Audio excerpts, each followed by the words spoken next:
Hello, and welcome back to the Glossy Week in Review podcast. I'm your host, senior fashion reporter Danny Parisi, and I'm here with our international reporter, Zofia Zviglinska. How's it going, Zofia? Yeah, good, thank you. It's getting cold in the UK. Yeah, cold in the UK and thankfully a little bit wet in New York. It's been extremely dry, like drought conditions, basically. But we got a little teeny bit of rain on Thursday morning, which is when we're recording this. So that's good for anyone in the tri-state area. This is one of our last episodes before Thanksgiving and Black Friday and all of that. And so we were definitely going to talk about retail strategies, what we're seeing from some of the brands that we cover. We'll also talk about Target's recent earnings and what it shows about them. It kind of ties into some of the Black Friday stuff we'll talk about. And then lastly, we'll switch gears and we're going to talk a little bit about cryptocurrency now that we have a crypto lobby endorsed president being inaugurated soon. And I feel like fashion's interest in crypto kind of waned a little bit. And now I feel like it might be coming back with the Trump presidency. Let's start by talking about Black Friday, though. Black Friday, or sometimes now called Black November, or maybe Black Q4, it's the most important time for a lot of retailers. It's when they get a lot of their business.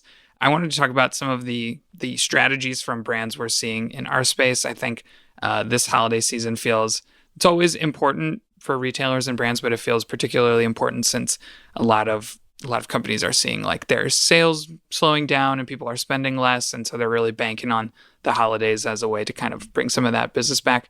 One thing I saw that was interesting from our sister site, Modern Retail, there was a great story by Anna Hensel about the way that brands are thinking about profitability this Black Friday. I think generally on a big shopping holiday, the thought is you can lower the prices a lot and you can spend big on advertising, but the volume will make up for it.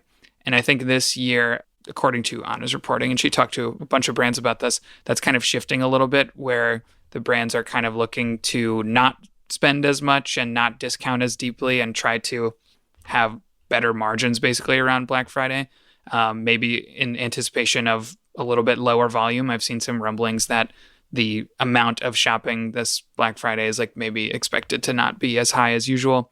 So they're doing things like not extending the sales as long or not discounting as deeply as usual. Because if you think about it, if you discount your product super steeply for like 3 months, you bring in a lot of volume, but it's like, is that quality sales if the margins are super thin? And I don't know. So it's interesting to hear the way that brands are thinking about how to approach a big shopping bonanza holiday like this in a way that doesn't require tons of steep discounts over a really long time. Have you seen anything like that, or do you have any thoughts on that? Yeah, I think especially with the fact that like there's so many brands that do their own sales throughout the year that they kind of would rather focus on. I actually had some brands being like, we don't really focus on Black Friday because we've got other sale events during the year, which are more important to us, which I thought was quite interesting because obviously this is one of the biggest kind of shopping seasons. So it means that their customers are so tuned to those other sales that they don't really participate in this one quite as much. And I do think you're right about the kind of volume conversation here. Like there's so much that goes on sale that people don't tend to be buying as much. They know that, they're going to be preparing for this holiday as well. And that means also they're going to be highlighting which items they would like to buy. I think everyone's quite strategic with Black Friday nowadays. And that means that they're not going to be buying up, junk just for the sake of it. Yeah, which maybe is or has been the mindset in previous years. Yeah. Just spending because sometimes you see a deal and it's like not even something you were going to buy anyway, but just because it's cheap, you're like, yeah, I'll buy that. And I think you're right that now a lot of times people are saving more specifically for things. They're waiting to buy something unless they actually need it. And they're also waiting for the best possible deal. So I think that's interesting. We also talked a little bit in recent weeks about the ways that shopping apps kind of gamify shopping a little bit or use elements taken from gambling or gaming kind of apps. And one thing I've seen is a lot of sales will have a minimum amount to trigger a discount. So it's like a 20% discount on orders over this much. Again, from this great Modern Retail piece, they talked about some brands raising that limit. So you have to spend more to reach the minimum kind of order amount to trigger the discount. Mm-hmm. I think things like that can still feel like a deal and still can be a deal, but also entice people to spend a little bit more or increase the AOV, average order value. I feel like those kinds of things can go a long way. Yeah, definitely. Although I would say that especially nowadays when like there's so many retailers out there, so many different shops and like that fragmentation of the market is so broad, I don't know if there would be people who'd literally be spending at one retailer, like let's say like $200 or $300. Like honestly, unless it's like a higher ticket item or something in like apparel or footwear, I can't see someone being like dedicated to spending that much money and therefore kind of being able to access that discount. I feel like they're going to make a lot of broad purchases and then it'll be many smaller purchases across different retailers depending on what items they want and who has the best discount. Yeah, I especially think the who has the best discount thing is going to be a part of it because one retailer might have two things that you want, but one has a better price here and one has a better price there. I definitely think, but that's where things like the minimum order value to trigger some discount or free shipping at a certain Yeah. level can help kind of like pull people into a single retailer. But it's going to be competitive, I think. I mean, it always is, but especially now where people's discretionary spending is very limited, I think there's going to be some intense competition trying to capture that. The profitability element, I think, is also really interesting. I was just talking with an investor about how they're basically only looking at investing in brands that are profitable or extremely close to being profitable. And one of the things he said was they would rather a company be like a little smaller total value, but profitable over a company that is maybe large and has high volume and all this stuff, but is just nowhere close to profitability with no path to it. Mm. And I think that kind of ties in with like the older days where you could just discount super steep and, leave the discount up for forever. And it didn't really matter that you were making maybe a slim margin or honestly, maybe even losing money because you were building the audience or growing the company. And I think that's just not how that's not what a lot of investors want to see right now. They don't want to see somebody just growing for the sake of growth with no sustainability. So this applies more to like smaller brands and retailers, not like Target, who we're going to talk about in a minute, but brands who are thinking about, wanting to court investment. So that's just something I've heard is that I think the investors are wanting to see some smart, the word that came up in this conversation was discipline a lot. Like they want to see brands who know how to navigate the holiday shopping season or other things without kind of like behaving irresponsibly. Yeah, and I think that that applies to bigger companies too. For a piece that came out today, I was going through Puma's earnings, and they've kind of tightened their assortment. I've spoken to other people as well from bigger companies like Gap, and they've also talked about kind of tightening the reins, but also like reducing the amount of products that are sold, making it a little bit smoother with the supply chain. Like all of those things are, I guess, having a lot more importance than it was previously. And I think investors are looking closer than ever to see what kind of elements of those business are maybe a little bit fat still and still need to be trimmed in. Yeah. Is there any other Black Friday or holiday shopping strategies you saw that were interesting before we move on to talking about Target? Yeah, I mean, I've got one from over here in the UK with Never Fully Dressed, which is like this party wear and kind of clothing retailer. They've done a lot in their kind of archive resale strategy, and I think that they're making a lot of money in that. They're opening up a little store for Black Friday where people will basically be able to have a peer-to-peer resale experience in store, which I thought was quite interesting. And this is something that we've seen over the years that resale has been growing, but only in certain kind of areas.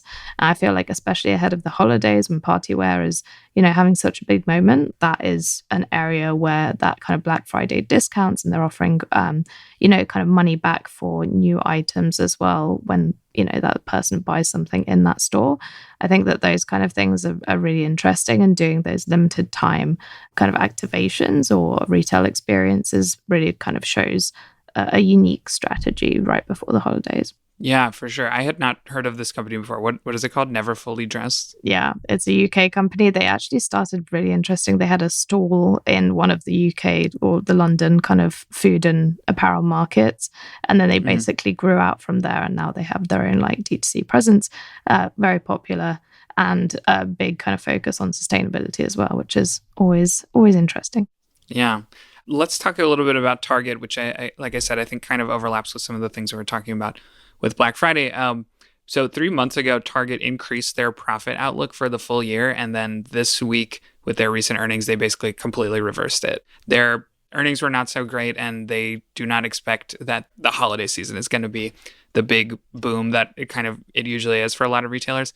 One thing that I saw was interesting from their earnings was that the number of people coming into Target, like the number of visits to the store, increased by 2%, but at the same time, the amount spent and each visit decreased by 2%. So it's like there's more people coming into the store, but their overall like revenue generated by each person is going down. I'm not sure if this is directly related, but I know last month they lowered prices on like 2,000 items across the whole catalog. And I think the goal is to lower prices on around 10,000 items by the end of the year, which to me reads exactly like the thing we were just saying of trading off margin basically for volume. So we'll get more people in, we'll charge them less for each thing, but it'll bring more people in. And again, I don't know how directly the kind of like softening profit outlook is related to the lowered prices, but it does seem notable that those two things are happening kind of simultaneously. Yeah, definitely. I think that Target is such a kind of big presence in the US that obviously, if anything happens there when it comes to, I guess, the sales forecasts, it's probably going to be a good indicator for what's going to be happening with the rest of the market. So I'm wondering if now, that their kind of profit outlook is, completely reversed. Like, are they going to also be impacting the rest of industry? And is this going to be a much tighter holiday season for other people too? Mm-hmm. And I do think, like I said, I've seen a couple of reports that are predicting that Black Friday sales and holiday sales might be a little lower this year. But I did read a good analysis of Target's earnings that basically was like, there are macroeconomic factors, but it does seem kind of like a little bit of mismanagement from Target, especially if you compare to Walmart, which is kind of a rival to Target in a lot of ways, very similar. They had great earnings this week. I don't have the numbers pulled up, but I know that they kind of, the narrative is that these two companies are sort of diverging a little bit. Walmart is not exactly the same, but one big thing they've done is invested a lot in their own like shipping and infrastructure stuff that I don't think Target has done as much work in. The other thing is that Target's earnings the last couple quarters have been very uneven, like up and then down. And like we were saying, they raised their profit outlook and then lowered it again. I can't remember who the analyst was, but I was reading a financial analyst was like, that's usually a sign that it's not necessarily macroeconomic factors. That's like weird decision making leads to super inconsistent results like that. So, but that being said, there definitely is factors that are affecting Target that will also affect the whole kind of like US retail and global retail market. So I think that one thing that, like diversifies, I guess, the differences between Target and Walmart is that Walmart, especially over the last couple of quarters, has been successfully appealing to higher income shoppers. Whereas, Target's kind of always been a bit more of like, this is the essentials, this is the basics. Obviously, that's tied into that strategy of lowering those product costs.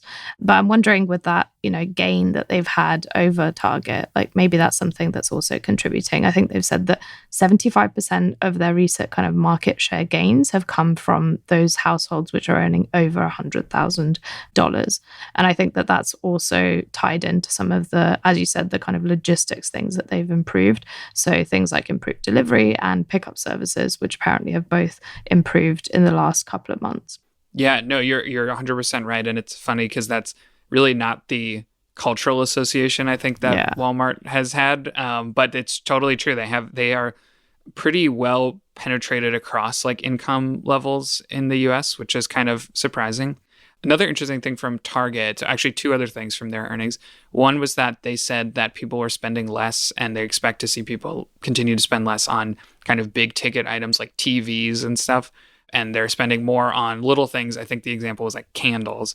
And those big things are more profitable. Like the margins are bigger. And so that's kind of was another thing they were pointing to.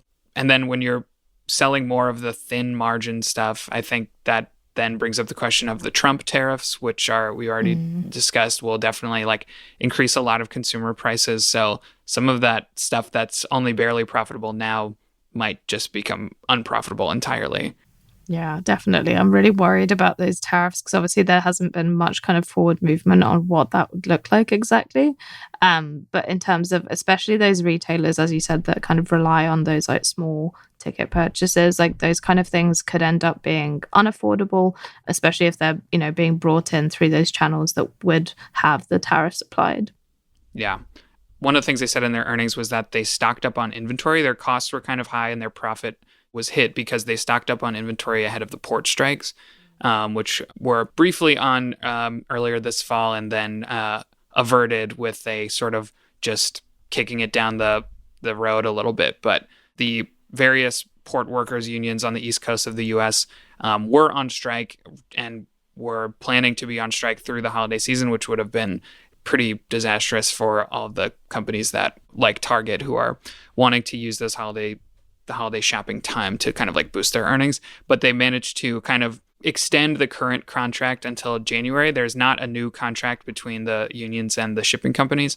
So in January there might still be a strike if no kind of deal is reached. But Target stocked up on inventory, and we've heard from a couple of different brands that they were proactively moving shipments to the West Coast, or they were trying to get inventory ahead. So I think that kind of caused a little chaos for a lot of different companies. And it still might in the future if there's no contract, established by January. So Yeah. I think Target and other companies in a similar space are kind of like unsure what to do with their inventory, like because if they hold on to it, it's not great, it doesn't look good on the balance sheet. But also if they sell it all off and then a strike does happen, then they're screwed. So I understand that that's kind of like a messy situation for them. It's future Target's problem. Yeah, exactly. And that always works out, is just making it future you problem. Let's talk about our last topic. I'm planning to write a story about this soon, but we're going to talk about cryptocurrency. So I feel like we've talked about this a bunch. I'm on the record as sort of a crypto skeptic. I kind of think like a lot of new tech innovations, it feels like a way to reinvent something that already exists just without any regulations. But I do think it has more of like a foothold than something like NFTs or, Web3 stuff. But it kind of felt like the interest was cooling a little bit. At least that was from my perspective. In the fashion industry, I think in the last year, it kind of I stopped seeing as many headlines about brands like getting really obsessive about using cryptocurrency. But Trump got a huge, huge amount of backing from crypto companies. I think like $130 million came from various crypto, or not various crypto PACs, because I think it's just one big political action crypto group that spent a lot to get him elected. And he's been very open about just being like the most pro crypto president of all time. So I do wonder if the kind of promise of crypto lobbyists kind of being in control of like the White House is going to affect the fashion industry's like relationship with crypto, and whether they're going to want to try to embrace it more now that they know there's going to be like a very friendly administration. You've done a lot more coverage of this kind of world than me. So what's your take on that? Yeah, I mean, obviously, like the deregulated environment that's kind of what's happened with crypto is very attractive for certain people, as well as some kind of nefarious players. But there has been some brand activity where a lot of them have accepted crypto in the past, and I still think that they continue doing so, including Yeah. Gucci, Balenciaga, Tag Philip Plein, and Off-White. All of them have made announcements in the last couple of years that they have accepted crypto and they haven't pulled out of it. So I think it's something that's obviously revenue generating for them and something that customers are using. It just might not be a huge proportion of their customers. A lot of people still do have their crypto wallets from like 2021 or 22. And especially for Bitcoin, those prices have actually gone up quite a bit since the Trump announcement. And that, I think, has affected, whether people want to pay with that money or not. Obviously, there's still a lot of, I guess, uncertainty around what like regulation is going to be coming for that, because I think that it's still very hard to have a deregulated financial system as one of the main kind of backers to a political, I guess, position, especially with Trump. So I think that that's something that is going to be addressed, hopefully. But if not, I'm sure that you'll see more brands and retailers deciding to at least accept cryptocurrencies. Most of those are held in relatively secure terms, so I don't think there would be any major kind of implications right now. But obviously, the crypto market is much more volatile than something that's stable like fiat coins, so pounds or dollars, and that's something that is definitely a consideration. I think that on the most part, most customers still pay with fiat currencies. I don't think it's something that they're going to make a big part of their sales from. So not a big concern in the long run. And you're right that a lot of companies that, or a lot of fashion brands that started to accept crypto, they still do. It's not like they've pulled out or anything. Yeah. Just that it feels to me sort of anecdotally, non-scientifically, that slowed down a little bit. Although literally just this week, Printemps, the Paris department store, just said that they'll start accepting crypto. And I feel like that's the first announcement like that I've seen in a while. I'm sure I've missed some, but I don't know. That was just my observation. The other thing is you're right that Bitcoin, the price is, I think, over $95,000 now, which is, I think, the highest it's ever been, which happened like right after the Trump election. So I definitely think people in the crypto space are very much anticipating that Trump is going to be good for them. He's, been very open about being the first crypto president. There's actually a funny kind of 1-2 punch of news stories I saw this morning. It was like Trump is going to appoint the country's first like government sanctioned crypto like person. I don't know what the title is, but some sort of government like head of crypto. And then I saw this headline, and literally right below it was the co-founder of FTX, Gary Wang, somehow avoiding jail time for his role in FTX's like many fraud counts. So it's just like funny. Like one headline is like a reminder of how much just corruption and like craziness happens with crypto, and then the very next one is like Trump embracing it and saying it's going to be a big part of like his thing. So I'm expecting it to be very chaotic. Yeah, definitely. And that traceability aspect is still really, I would say, nebulous with crypto. Like it's something that needs to be done properly, and I think it'd be very unlikely if like the crypto kind of space would grow such a significant amount over the next 4 years that it would still have, as big of an impact as it did a couple of years ago when it was booming.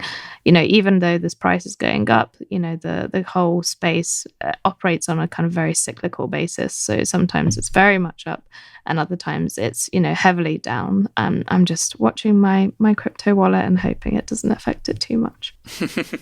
Do you remember a couple of years ago at the Super Bowl? I'm sure everyone in London's watching the Super Bowl all the time.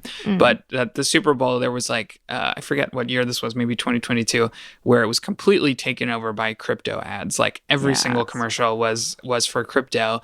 And then like a year later, most of those companies were either like collapsed, or their founders were in jail, or the spokesperson was like being sued. Yeah. So that was kind of a funny up and down at that moment. And so I'm just expecting like a little bit of a return and an embrace of that kind of, go wild crypto mindset now that it seems like any chance of regulation is just not going to happen. Yeah, definitely. I think there's been some movement on that front this year, but I don't think there's been anything kind of as big as what has happened a couple of years ago. I just think that the brands that are going to be accepting it are just going to accept, a very kind of limited number of customers with their crypto wallets.